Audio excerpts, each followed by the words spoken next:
High সবাইকে, তোমরা সবাই কেমন আছো? আশা করি অনেক ভালো আছো। তো আজকেও আমার একটা কেক বানানোর আছে। একটা কমেন্ট এসছে যে ক্রিম বানানোটা দেখাবেন প্লিজ, অ্যানি পাল লিখেছেন। তো যেহেতু আমার কেকটা বানানোরও আছে আর ক্রিম তো আমার বিট করতেই হবে, তো ভাবলাম তাহলে ক্রিম বিটটা একটু দেখিয়ে দিই। ক্রিম বিট করার কিছু ছোটোখাটো যে নিয়মগুলো আছে সেগুলো একটু বলে দিই। ক্রিম তো আমাদের ফ্রিজারেই থাকবে।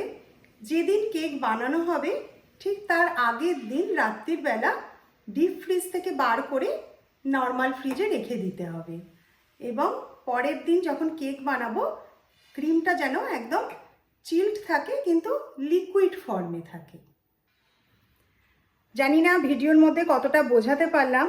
তো প্রথমে লো স্পিড থেকে আস্তে আস্তে আমি স্পিডটাকে বাড়ালাম এবং নিচে এইরকম আইস প্যাক রেখে দিয়েছিলাম। তোমরা চাইলে বরফের ইউজও করতে পারো, কিংবা গরমকালে যদি এসি রুমে কাজ করো সেক্ষেত্রে কোনো অসুবিধে নেই, কিন্তু এসি রুম যদি না থাকে সেক্ষেত্রে এরকম বরফের ইউজ করবে, তাহলে ক্রিমের টেম্পারেচারটা ডাউন হবে না। আর ক্রিমটা বিট হয়ে গেলে দেখো, যদি এরকম করে উল্টো করো দেখবে ক্রিমটা কিন্তু পড়ে যাচ্ছে না। আর একটা দেখো স্টিপ পিক কিন্তু এসে গেছে। এগুলো সামনাসামনি হয়তো অনেকটা ভালো করে এক্সপ্লেন করা যায়, কিন্তু আমি যতটা পারলাম তোমাদের সাথে চেষ্টা করলাম বুঝিয়ে বলার। আর এটা যদি সঙ্গে সঙ্গে ইউজ না করো, মনে করো ক্রিম বিট করার 15 মিনিট তোমার ফ্রিজে কিন্তু রেখে দিতে হবে, তারপরে তুমি এটা নিয়ে কাজ করতে পারবে। আর যদি মনে করো তুমি 5-6 ঘন্টা বাদে কাজটা করবে, এখন তুমি ক্রিমটা বিট করে রেখে দিলে দেন তোমার ক্লিং র্যাপ দিয়ে র্যাপ করে তবে ফ্রিজে রাখতে হবে। আর যদি মনে করো হ্যাঁ মিনিট 15 বাদেই আমি কাজ করব, দেন একটা ঢাকা দিয়ে তুমি ফ্রিজে রাখতে পারো।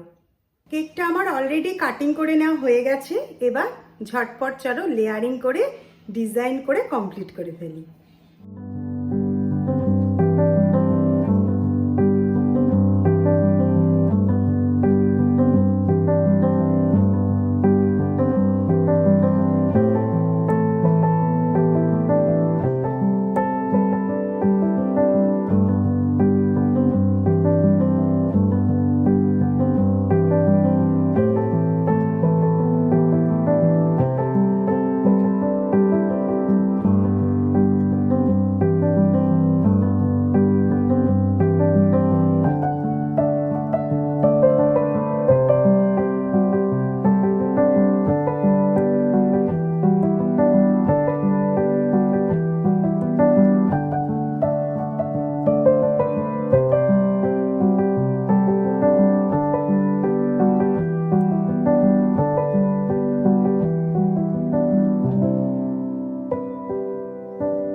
ফাইনালি কেকটা এখন তৈরি করে ফেলেছি, খুবই সুন্দর দেখতে হয়েছে।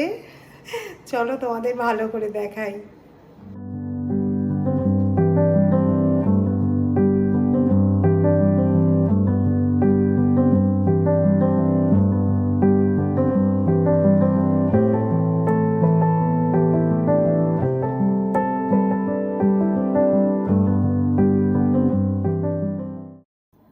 তো আমার এই ডল কেকটা তোমাদের কেমন লেগেছে কমেন্ট করে জানিও। যদি ভালো লাগে একটা লাইক করে দিও, আর সবাই অনেক ভালো থেকো, সুস্থ থেকো। খুব শিগগিরই দেখা হবে নেক্সট ভিডিওতে। টাটা।